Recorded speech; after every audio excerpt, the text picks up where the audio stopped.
Good morning, everybody.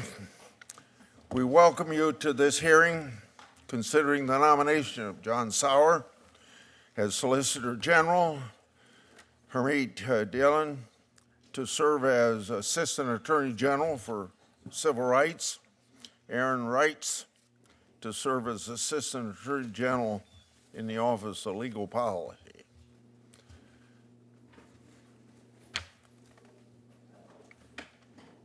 We're going to call on,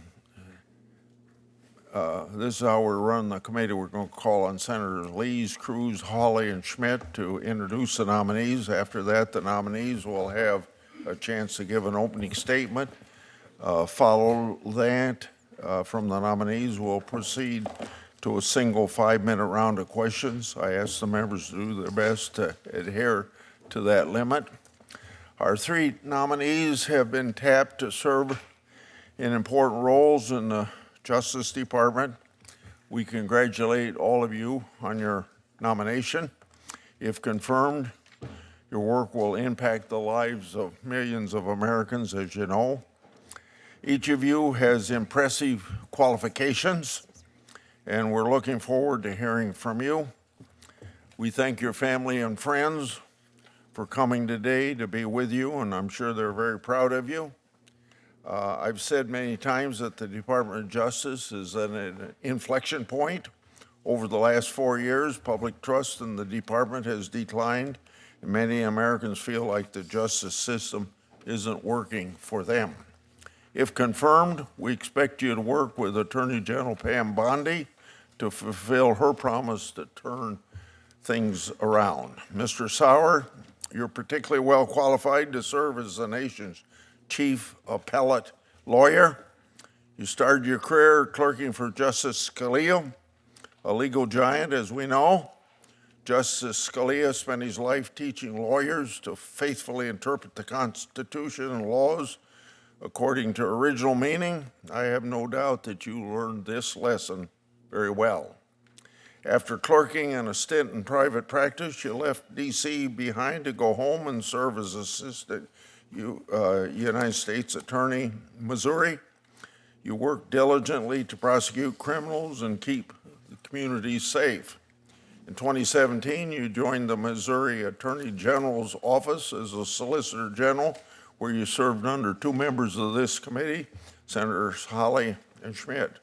Serving as the state's chief appellate officer during the COVID pandemic and across 2 presidential administrations, you undoubtedly prepared you well for the role that you'll walk into after confirmation. There's a lot of work to be done defending our nation's laws, and it seems like you're well prepared. Ms. Dhillon, you're one of the nation's foremost experts on civil rights. Your journey started a long ways from here. When your family emigrated from India, you went to Dartmouth at a very young age of 16, I'm told, and then went to law school at the University of Virginia. Throughout your career, you never shied away from unpopular but just causes. You served as director of an ACLU chapter after 9/11, a group many on my side are often skeptical of. You also started your own law firm and founded a nonprofit. You've litigated some of the most important cases on free speech, religious liberty, voting rights, and discrimination.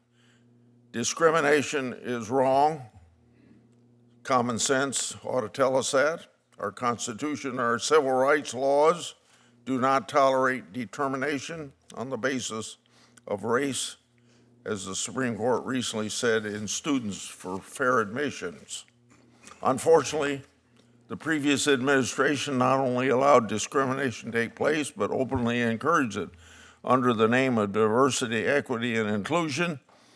That administration imposed nationwide regime of discrimination, and the Civil Rights Division completely failed to enforce our nation's laws. Our President Trump has put an end to this, and if confirmed, I know that you will work to help him execute his promise Americans don't pick winners and losers based on color of skin, sex, or the name of their God. Ms. Dhillon, you fought for everyone to be treated equally. You fought against colleges shutting down free speech for political reasons, against states restricting freedom of religion, and against big tech companies engaged in censorship.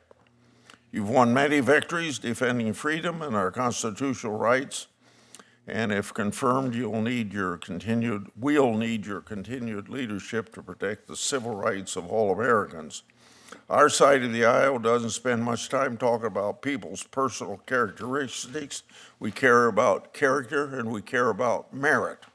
But in addition to your qualifications, your backgrounds make you particularly suited to return the Justice Department to its proper role of enforcing our civil rights laws and ending discrimination.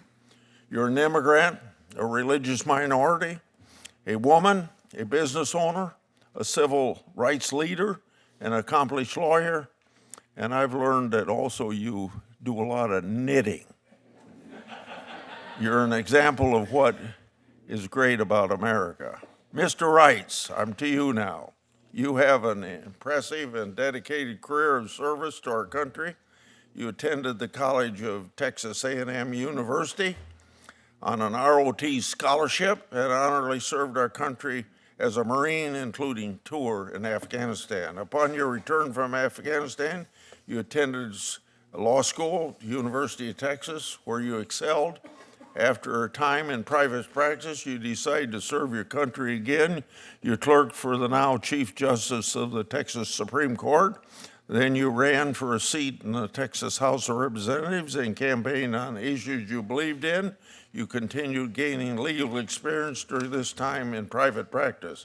You eventually joined the office of the Attorney General of Texas as Deputy Attorney General for Legal Strategy. In that role, you were involved in some of the office's most impactful litigation during the Biden administration.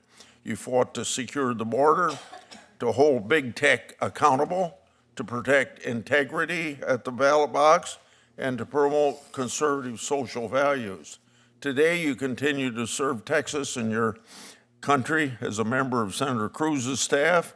You're currently his chief of staff, and I think I won't offend my colleagues when I say that this is no easy job.